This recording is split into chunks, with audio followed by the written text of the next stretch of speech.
Hello students and all the viewers, उम्मीद है कि आप सब खैरियत से होंगे। आज हम डिस्कस करने वाले हैं नर्सिंग की प्रिपरेशन के ऊपर, जो मैंने सीरीज़ स्टार्ट की थी, जिसमें मैंने काफ़ी सारे वीडियोस अपलोड कर दिए थे बायोलॉजी, फिज़िक्स या केमिस्ट्री के सेक्शन के ऊपर। ठीक है स्टूडेंट्स, तो आज हम डिस्कस करने वाले हैं केमिस्ट्री के कुछ इंपॉर्टेंट क्वेश्चंस जो पास पेपर्स में आ चुके हैं। ये भी मुझे किसी स्टूडेंट्स ने सेंड किए थे, तो मैंने सोचा क्यों ना इसके ऊपर एक वीडियो बना दिया जाए। ठीक है स्टूडेंट्स, ताकि सारे स्टूडेंट्स को इसका बेनिफिट मिल सके।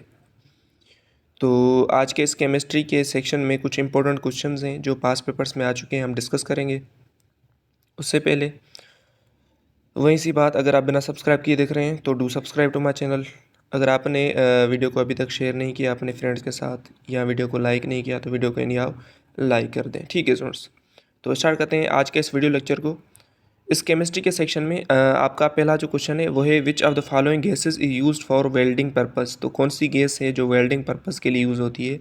इथीन, इथेन, प्रोपेन या इथाइन। ठीक है सर, तो इसका जो आपके पास करेक्ट आंसर है वो है इथाइन, और इथाइन को हम इथाइन एसिटाइलिन के नाम से भी जाना जाता है। तो इथाइन आपका डी ऑप्शन जो है वो करेक्ट है। 22 जो क्वेश्चन है, ठीक है स्टूडेंट्स, मतलब सेकंड जो क्वेश्चन है आपके पास वो है the chief ore of aluminium. Aluminium का चीफ ओर कौन सा है? Na3AlF6, Al2O3, NH2O, Al2O3 या Al2O3H2O। ठीक है स्टूडेंट्स, तो इसका जो करेक्ट आंसर है वो है आपके पास ऑप्शन नंबर डी, Al2O3H2O। ठीक है स्टूडेंट्स, और ये किसका फार्मूला है? ये बॉक्साइट का फार्मूला है। ठीक है, अगर आप वाटर को 2 मॉलिक्यूल्स ले लें, 2H2O ले लेंगे, तो ये किसका फार्मूला हो जाएगा? बॉक्साइट का। तो मे बी आपको गूगल में 2H2 से मिले तो आपका सेम करेक्ट आंसर डी होगा। ठीक है स्टूडेंट्स, 23 यानी थर्ड क्वेश्चन है वो है sp hybrid orbitals are formed by the mixing of. तो sp हाइब्रिड ऑर्बिटल्स किसकी मिक्सिंग से बनते हैं? 1s and 2p, 1s and 3p, 1s and 1p या 2s and 2p। तो sp जो हाइब्रिड ऑर्बिटल्स हैं ये बनते हैं 1s and 1p से। अगर sp2 होता तो 1s and 2p। ठीक है स्टूडेंट, तो ऐसे आप इजीली हाइब्रिड ऑर्बिटल्स बना सकते हैं। तो sp जो है 1s and 1p से, तो आपका सी ऑप्शन जो है वो करेक्ट है। एंड फोर्थ जो क्वेश्चन है वो है which are the following bond has highest bond energy. तो हाईएस्ट बॉन्ड एनर्जी किसकी होगी? तो सबसे पहले एक बात याद रख लें, बॉन्ड एनर्जी डिपेंड करती है एटॉमिक साइज़ पे। जिस भी एटम का एटॉमिक साइज़ कम होगा उसकी बॉन्ड एनर्जी मतलब ज़्यादा होगी। ठीक है स्टूडेंट्स, तो ये दोनों इन्वर्सली प्रोपोर्शन होते हैं। तो कार्बन के डबल बॉन्ड में, कार्बन के ट्रिपल बॉन्ड में, नाइट्रोजन के ट्रिपल बॉन्ड में, हाइड्रोजन एंड फ्लोरीन के बॉन्ड में। ठीक है स्टूडेंट्स, तो किसकी बॉन्ड एनर्जी ज़्यादा होगी? तो सबसे पहले देखा जाए तो प्रोटॉन्स किस में ज़्यादा होते हैं, क्योंकि प्रोटॉन्स जो होंगे, अगर न्यूक्लियस में प्रोटॉन्स ज़्यादा होंगे तो यानी शेल्स को ज़्यादा अट्रैक्ट कर पाएंगे, इलेक्ट्रॉन्स को ज़्यादा अट्रैक्ट करेंगे। अगर इलेक्ट्रॉन्स ज़्यादा अट्रैक्ट होंगे तो मतलब एटॉमिक साइज़ डिक्रीज़ होगी, और जिस एटम की एटॉमिक साइज़ डिक्रीज़ होती है उसकी बॉन्ड एनर्जी इंक्रीज़ होती है। ठीक है स्टूडेंट्स, तो नाइट्रोजन में 7 प्रोटॉन्स होते हैं, तो आपका सी ऑप्शन करेक्ट है, क्योंकि नाइट्रोजन की ट्रिपल बॉन्ड में एटॉमिक साइज कम होगी और बॉन्ड एनर्जी ज़्यादा होगी। तो सी ऑप्शन आपका करेक्ट है। फिफ्थ क्वेश्चन है diamond is a bad conductor because. Diamond क्यों बेड कंडक्टर है? Has a tight structure, has high density, has no free electrons in crystal, is transparent to light. तो diamond bad conductor क्यों है, किसकी वजह से? क्योंकि उसके पास फ्री इलेक्ट्रॉन्स नहीं है।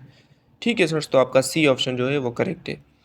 26 यानी सिक्स क्वेश्चन है ethers shows the phenomenon of. Ethers किसका फेनोमेनन शो करता है? Position isomerism, functional group isomerism, metamerism या CIS ट्रांस आइसोमरिज्म। ठीक है स्टूडेंट्स, तो इसका करेक्ट आंसर है वो है मेटामरिज्म। ईथर्स जो है वो कौन सा फेनोमेनन शो करता है?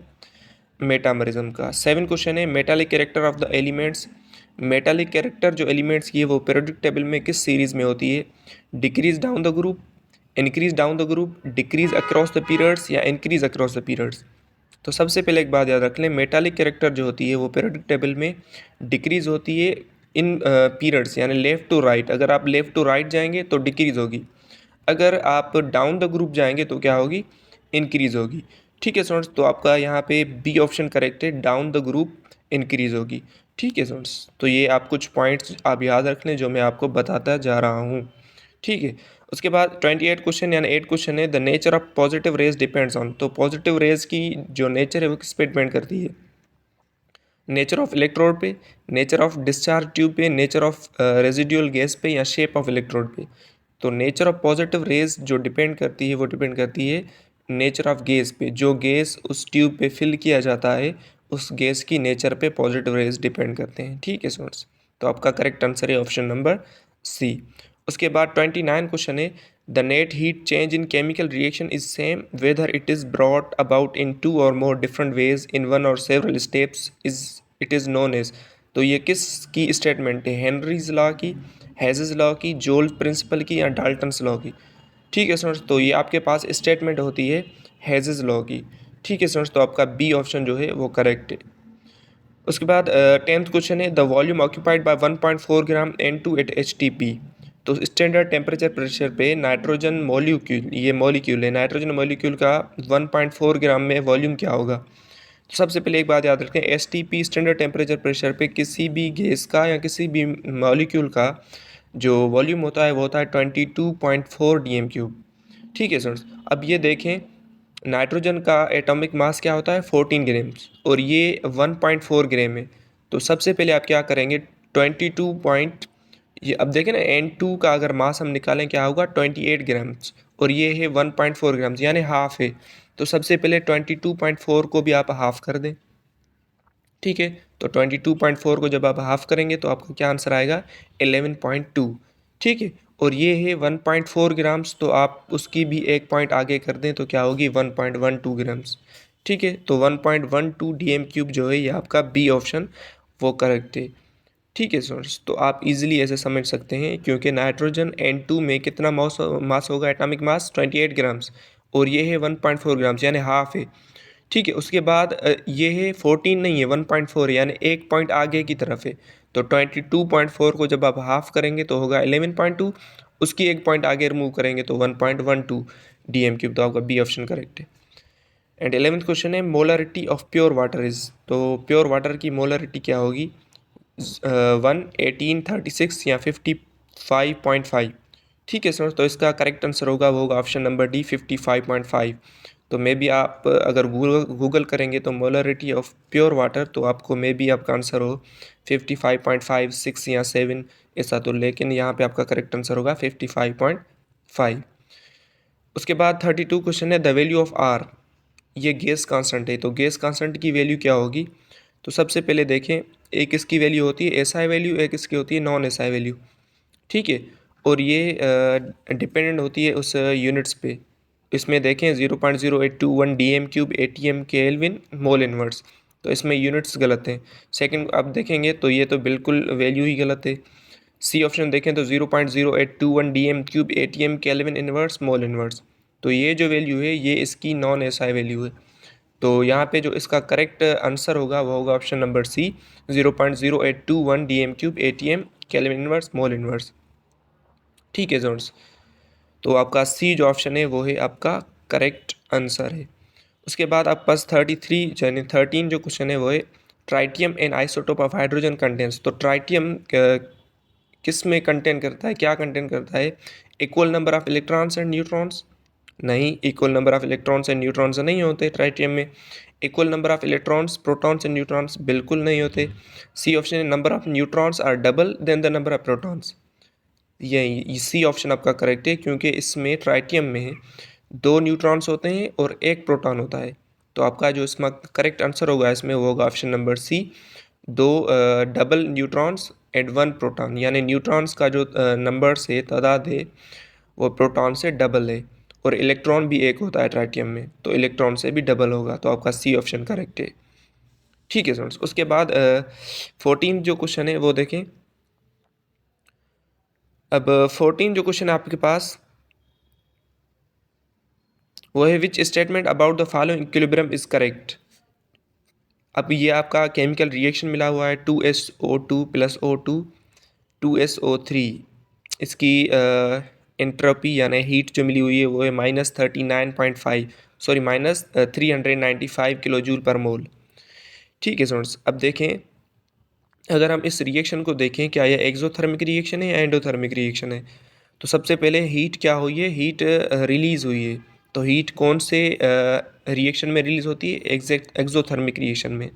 ठीक है स्टूडेंट्स, एक्सोथर्मिक रिएक्शन में हीट रिलीज होती है, यानी हीट नेगेटिव साइन की होती है, और एंडोथर्मिक रिएक्शन में हीट पॉजिटिव साइन की होती है, मतलब हीट एब्जॉर्ब होती है। ठीक है स्टूडेंट्स, तो ये कुछ पॉइंट्स याद कर लें। उसके बाद Kp की जो वैल्यू होती है, ठीक है स्टूडेंट्स, Kp की वैल्यू डिपेंड करती है टेम्परेचर पे।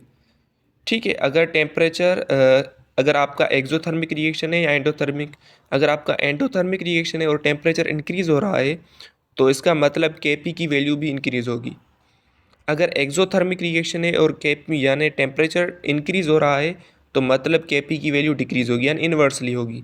तो एक्सोथर्मिक रिएक्शन में अगर टेम्परेचर इंक्रीज़ तो Kp डिक्रीज़, एंडोथर्मिक रिएक्शन में अगर टेम्परेचर इंक्रीज़ तो Kp भी इंक्रीज़। ठीक है स्टूडेंट, तो ये कुछ बातें आप याद कर लें। सबसे पहले देखें, ये जो आपका रिएक्शन है ये आपका एक्सोथर्मिक रिएक्शन है। ठीक है, और ये एक्सोथर्मिक रिएक्शन है तो Kp की वैल्यू अगर फॉल होगी तो इसका मतलब है टेम्परेचर राइज हुआ है। ठीक है स्टूडेंट, तो यहाँ पे आपका ए ऑप्शन ही करेक्ट हो गया, क्योंकि value of Kp falls with rise in temperature. तो जब टेम्परेचर राइज होगा एक्सोथर्मिक रिएक्शन में तो Kp की वैल्यू फॉल होगी, तो आपका ए ऑप्शन करेक्ट है। लेकिन आपका बी ऑप्शन देखें, the value of Kp falls with increase in pressure, और प्रेशर पे Kp की वैल्यू डिपेंड नहीं करती। ठीक है, जैसे कंसंट्रेशन जो है वो Kc पे डिपेंड नहीं करती, यानी Kc जो है वो कंसंट्रेशन पे डिपेंड नहीं करती, ऐसे ही प्रेशर जो Kp की जो वैल्यू है वो प्रेशर पे डिपेंड नहीं करती, टेम्परेचर पे करती है। ठीक है, सी ऑप्शन बिल्कुल गलत है आपके पास, the value of Kp is equal to Kc। D option है the value of Kp remains constant, तो ये भी आपके पास गलत है। तो आपका ए ऑप्शन जो है वो करेक्ट आंसर है, the value of Kp falls with rise in temperature. ठीक है स्टूडेंट्स, तो ये कुछ इंपॉर्टेंट क्वेश्चन थे जिन्हें हमने डिस्कस कर लिया। बाकी जो इसके सेक्शंस हैं, फिजिक्स बायोलॉजी के सेक्शंस या इसके जो कुछ और एमसीक्यूज़ हैं केमिस्ट्री के सेक्शन के ऊपर, इंशाल्लाह मैं उसके ऊपर एक और वीडियो अपलोड करूँगा। ठीक है स्टूडेंट्स, तो अगर वीडियो अच्छी लगे तो वीडियो को एनी हाउ लाइक कर दें, शेयर कर दें, और वीडियो को लाइक करना मत भूलें, क्योंकि आपके लाइक से, आपके कमेंट से हमें पोटेंशियल मिलता है कि हाँ भाई, हम जो अपलोड कर रहे हैं वो स्टूडेंट्स को बेनिफिट मिल रहा है। तो वीडियो को लाइक करना मत भूलें। मिलते हैं नेक्स्ट वीडियो में। Thank you.